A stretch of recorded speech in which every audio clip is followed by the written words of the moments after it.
Hello and welcome दोस्तों, स्वागत है मेरे यूट्यूब चैनल सैम्स नोट पर। आज हम आपको फार्म एलिमेंट के बारे में बताएंगे। पिछला लेक्चर जो हमारा था वो प्लाज्मा के बारे में था, जो हम डिटेल में बता चुके हैं। वीडियो शुरू करने से पहले अगर आप हमारे चैनल को सब्सक्राइब ना किए हो तो सब्सक्राइब कर लें, जिससे आने वाला वीडियो आपको आसानी से मिल सके। चलिए स्टार्ट करते हैं।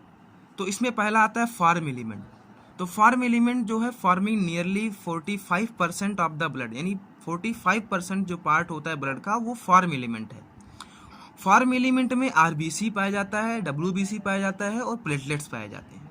आरबीसी को हम इरिथ्रोसाइट कहते हैं, डब्ल्यूबीसी को ल्यूकोसाइट कहते हैं और प्लेटलेट्स को प्लेटलेट्स। ठीक है। फिर इरिथ्रोसाइट, अब एक एक की बात करते हैं। इरिथ्रोसाइट क्या है? इरिथ्रोसाइट को हम आरबीसी कहते हैं, इरिथ्रोसाइट को आरबीसी भी कहते हैं। एंड ये 5 to 5.5 मिलियन पर क्यूबिक ऑफ ब्लड में पाया जाता है। ठीक है। फिर there are most abundant cell in blood, सबसे ज़्यादा सेल्स जो है आरबीसी की पाई जाती हैं ब्लड में। फिर आता है increase in number of RBC is known as polycythaemia, यानी नंबर आरबीसी का नंबर बढ़ जाना, उसी को हम पॉलीसिथाइमिया कहते हैं। और decrease in the number of RBC is known as erythropenia, यानी आरबीसी का नंबर घट जाए, डिक्रीज कर जाए, उसी को इरिथ्रोपोनिया कहते हैं। इसी को हम एनीमिया भी कहते हैं, इसी को हम एनीमिया भी कहते हैं, इसी को एनीमिया भी कहते हैं। अब हम बात करते हैं इरिथ्रोपोइसिस। इरिथ्रोपोइसिस का मतलब होता है सेंसिस ऑफ आरबीसी, यानी आरबीसी का सेंसिस होना। तो हम देखते हैं in early childhood the RBC are produce in bone marrow of all bone, यानी चाइल्डहुड में आरबीसी प्रोड्यूस होता है बोन मैरो के सभी, यानी बोन के सभी बोन मैरो से, जितने भी बोन हैं उसके सभी बोन मैरो से आरबीसी प्रोड्यूस होता है अर्ली चाइल्डहुड में।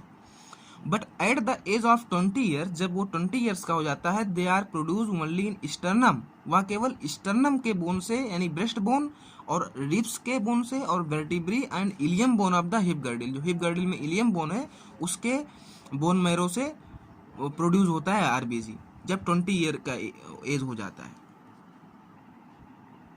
Process of erythropoiesis is stimulated by erythropoietin hormones of kidney, यानी इरिथ्रोपोइसिस जो है वो स्टिमुलेट होता है इरिथ्रोपोइटिन हार्मोन्स जो किडनी से स्रावित होता है। ठीक है। फिर आता है following in the sequence of development of erythrocyte. Erythrocyte के क्या सीक्वेंस, यानी कैसे वो डेवलप करता है, उसकी पूरा सीक्वेंस हम बताएंगे। ठीक है। इसमें पहला जो है वो मदर सेल्स है इरिथ्रोब्लास्ट, मदर सेल्स को हम इरिथ्रोब्लास्ट कहते हैं। फिर ये ग्रो करता है, नॉर्मोब्लास्ट हो जाता है, नॉर्मोब्लास्ट से रेटिकुलर ब्लास्ट होता है, रेटिकुलर ब्लास्ट को हम यंग आरबीसी भी कहते हैं। और उसके बाद ये अल्टीमेटली इरिथ्रोसाइट में कन्वर्ट हो जाता है। इरिथ्रोसाइट को हम मेच्योर आरबीसी भी कहते हैं, इसी को हम मेच्योर आरबीसी कहते हैं। इरिथ्रोसाइट को हम mature RBC. Lack nucleus is most of the mammals are biconcave in shape, यानी आरबीसी में न्यूक्लियस न्यूक्लियस होता है, यानी न्यूक्लियस नहीं पाया जाता है। और मोस्ट ऑफ द मैमल्स में बाइकॉनकेव शेप का होता है, आरबीसी न्यूक्लियड और बाइकॉनकेव शेप का होता है। अब न्यूक्लियड होने के कंडीशन, यानी इससे क्या एडवांटेजेस मिलते हैं, तो nucleated condition of mammalians RBC are advantages for accommodating more haemoglobin, यानी हेमोग्लोबिन जो है उस सेल्स में न्यूक्लियस ना होने की वजह से एकोमोडेट हो जाएगा, यानी इकट्ठा हो जाएगा, ज़्यादा इकट्ठा हो जाएगा। और हेमोग्लोबिन हम जानते हैं हमारे रिस्पायरेटरी गैसेस के एक्सचेंज और यानी उसके ट्रांसपोर्टेशन में बहुत ही इंपॉर्टेंट रोल प्ले करता है। आगे हम पढ़ेंगे इसके बारे में। In camels the RBC are biconvex and oval shape, जो कैमल्स होते हैं उनमें आरबीसी बाई कॉन्वेक्स शेप का होता है और ओवल शेप का होता है, यानी अंडानुमा होता है। फिर हम बात करते हैं आरबीसी प्रोसेस हेमोग्लोबिन।